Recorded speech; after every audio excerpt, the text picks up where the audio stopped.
Hey everybody, movie reviewer next door here, and I'm back on another review. This time I saw the long, see if I can focus. The Long Kiss Goodnight. It's an action thriller film directed by Rennie Harlin from 1996, and it stars Gina Davis, Samuel Jackson, Craig Bierko, Brian Cox, David Morse, and Joseph McKenna.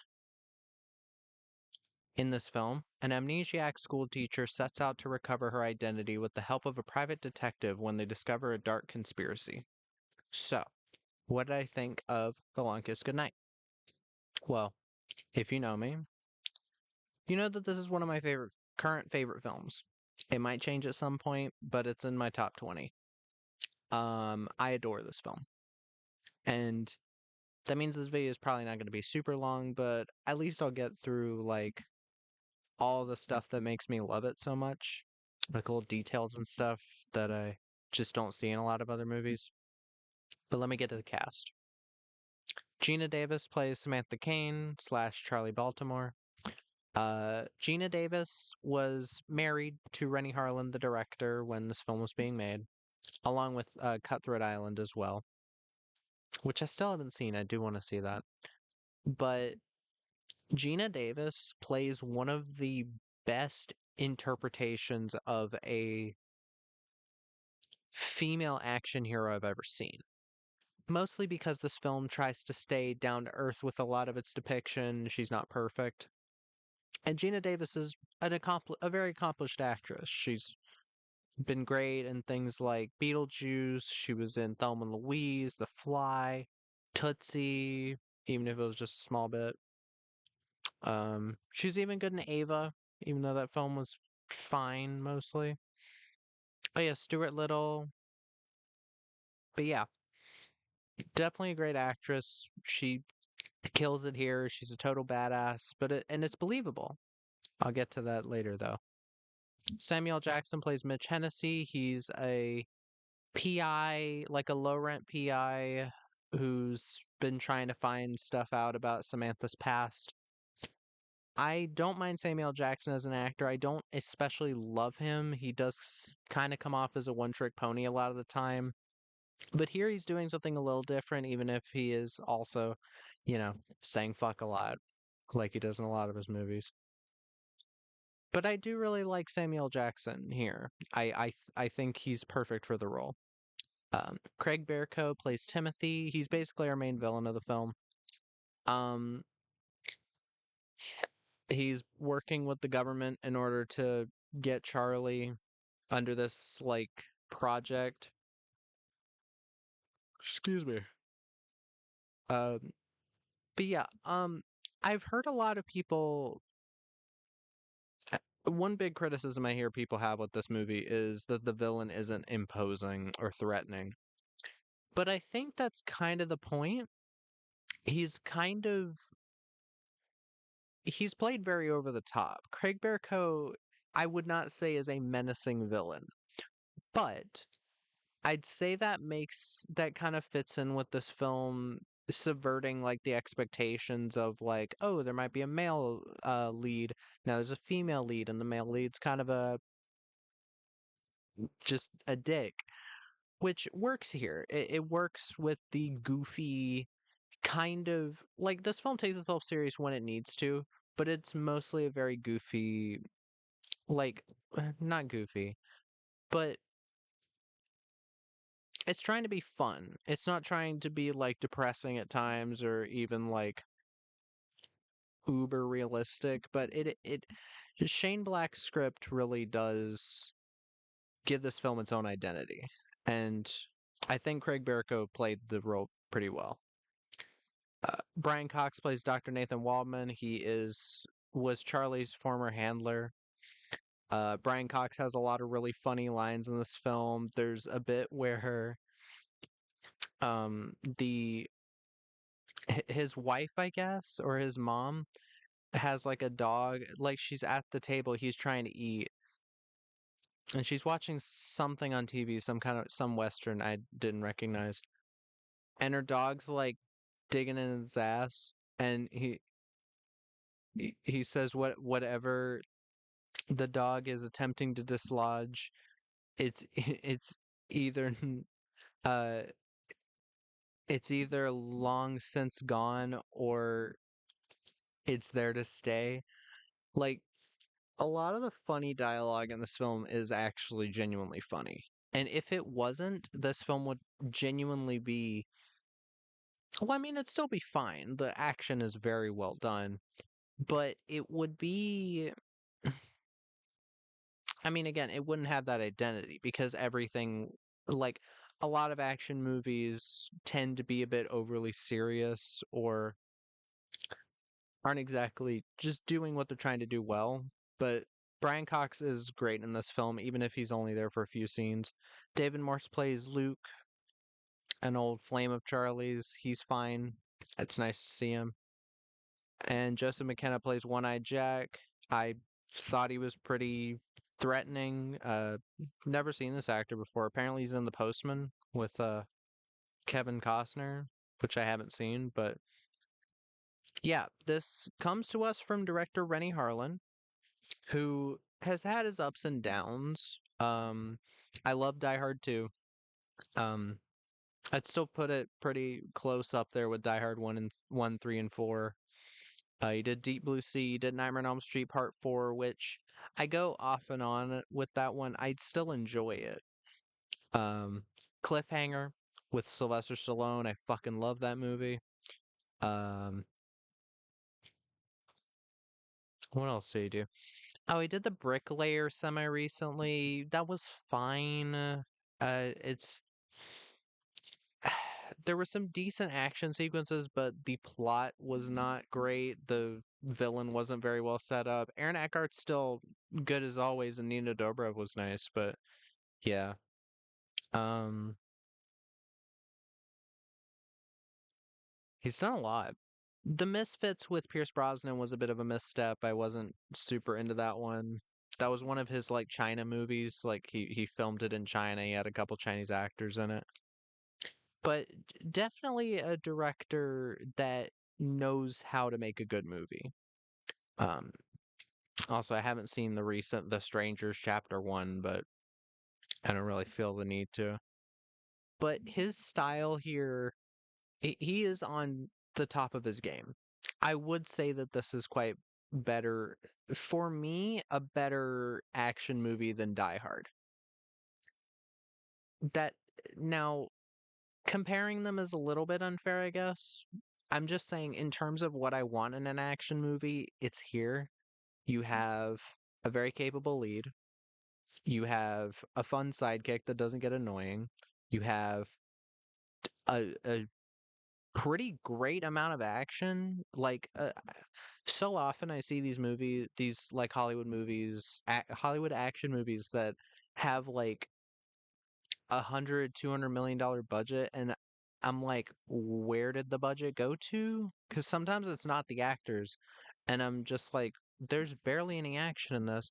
Not the case here. This is a 2 hour movie, and you've got quite a few action scenes. You've got some pretty inventive shit at times.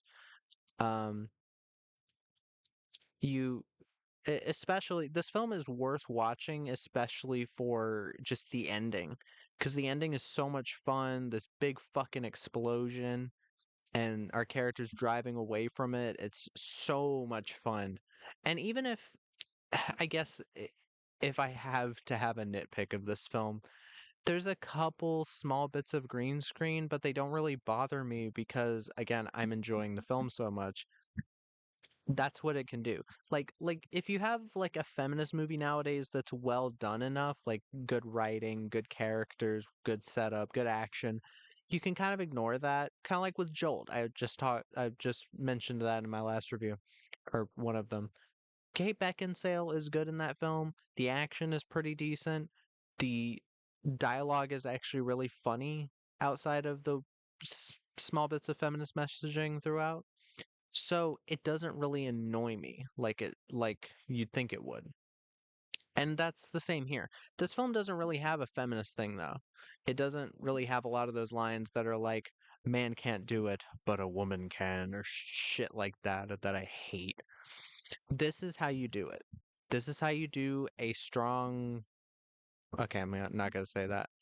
This is how you do an action hero that's female.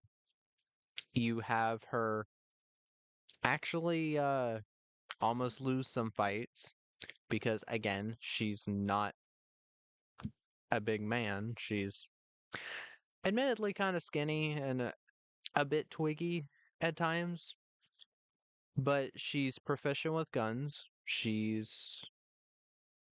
I think she only uses like physical strength a couple times, mostly in the bit before she goes on this kind of road movie adventure,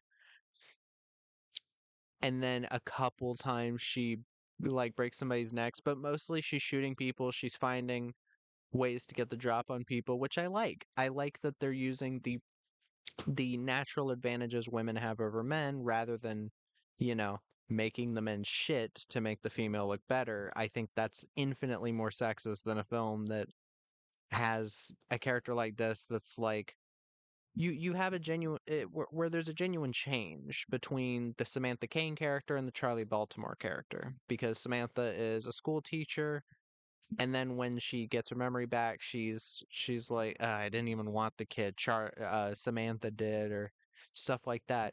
It's interesting seeing these two sides of the character and I think Gina Davis does a fantastic job playing both of them, especially like right after the inciting car crash that starts to help her get her memory back. After that, you have little bits of her, like even a tiny bit before that. Like there's like one moment where like this kid like tries to steal cigarettes at a Christmas party, and she's like, "Put him back there, or whatever, or I'll rip your head off, Cookie." Like that was like the one moment that she did something like that. And then afterwards, she has these small little moments where she's like, "Get it, I can do it myself." Where she has these small outbursts of like that. And then the bit where she's chopping the vegetables, which I love that scene. I think that's a perfect way to show, don't tell, that clearly something happened in that crash. The bit with her and her daughter and ice skating, I really like that scene, and I like how a lot of this stuff does play into the plot later because again her daughter repeats the same words back to her. It's nice. I really like it. Um the whole thing with the with the bracelet coming back, the even to the point where I was like, "Oh wow, the villain characters aren't horribly written because one of them is like, I'm not a complete monster. I'm going to give the girl a doll to play with. It is Christmas." And I was like, "Okay, that's a nice moment."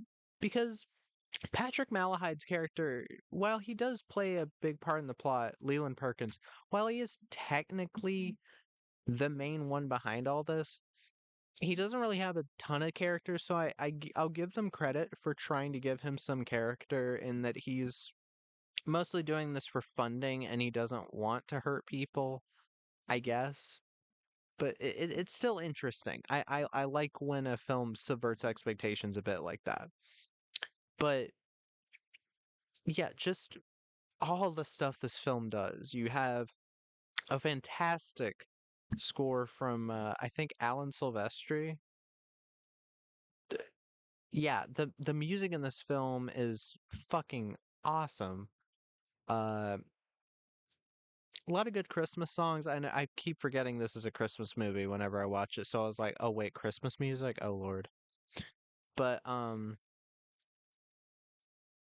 the pace is genuinely fantastic. It never gets boring in a good way. Like it has moments to breathe where you're learning stuff about the characters. There's never a scene that just comes across like it's exposition. It's like, okay, you're learning about the characters and it's natural. Um, Even small bits of scenes like the one where she finds the sniper rifle under in her suitcase under the fake bottom and she just puts it together. I really like that that scene didn't have her be like, "Wait, what's a sniper rifle doing in here?" She just you just see her slowly look at it, she looks bothered by it, and then she starts putting it together, realizing what she did, and not even remembering that she did that because they, again, two distinct personalities. I really like those scenes.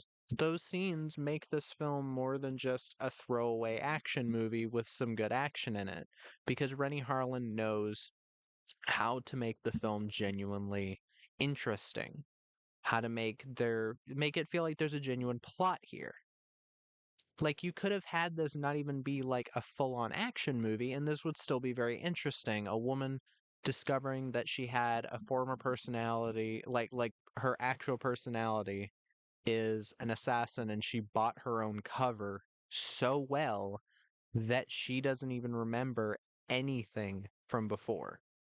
She bought her own cover that well. Like it's an interesting story on its own, but then the action is the icing on the cake because again, Rennie Harlan knows what the fuck he's doing in terms of action. Cliffhanger, gorgeously shot film.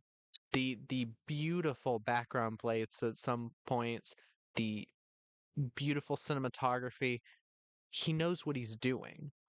The action is pretty brutal, so brutal that we've never gotten an unrated version of Cliffhanger because there's multiple spots where the film apparently was too gory for them to give an R rating. Die Hard 2 probably up there too. There's some bits in Die Hard 2 that are pretty rough, but he knows what he's doing 100%. And maybe it's because he doesn't have a lot of a budget to work with. Maybe he's very tied down to whatever these new movies make him do. Because the Bricklayer, I mean, nobody's going to give it any awards for originality for sure. And it was the biggest budget he'd been given in a while. It was like a 20 million budget. I think if if he was given another chance to direct something in America that was actually worth a shit, then I think he could give us another banger of an action movie. Because this is it. Like, this literally has something for everybody. Even guys who are like, oh, macho action movie. Like, I think they'd enjoy this. In the same way that you have all these people flocking to John Wick that have never really been into action movies because it's so, I mean, it, I feel like many different types of people could just, uh, excuse me, genuinely like enjoy this type of movie, like because it's multiple things. You've got Shane Black's script, very comedic, very fun. This film never gets too dark. It is very violent. I will give it that. But I'm fine with that. Uh, again, you have um again very likable lead, very likable leads in Gina Davis and Samuel Jackson. Um, again, the action just very well done. The bridge, the final showdown between Charlie and the other guy, I can't remember his name at the moment. The final showdown is so much fun. It's very well shot. It's very well done in terms of the blood squibs. Again, this is a movie where again it's back when they used practical effects. So every time somebody gets shot, there's actual power to it. There's this really cool part at the where they think they're going to meet somebody that they need to, and they try to escape by shooting through a window at the top floor of this train station, falling out, and she like fires the Uzi in a circle, and they land in the thin ice in the water. Really, a lot of really cool stuff. Genuinely, really cool stuff. And I just wish more action movies tried to be like this because, again, if this was remade nowadays, they'd have pretty much every male character be a piece of shit. Samuel Jackson would turn out to be the villain or something, which is would be really dumb. So yeah, here's to action movies coming back at some point. But yeah, I other than a couple weird green screen moments, which don't really bother me, I really fucking love this movie. I do. It's again, it's one of my favorite action movies of all time. So yeah. That was my review of The Long Kiss Goodnight. If you've seen the film, let me know what your thoughts are in the comments down below. If you have any recommendations, put them down there as well. Like, subscribe, comment, whatever. And movie review next door. Out.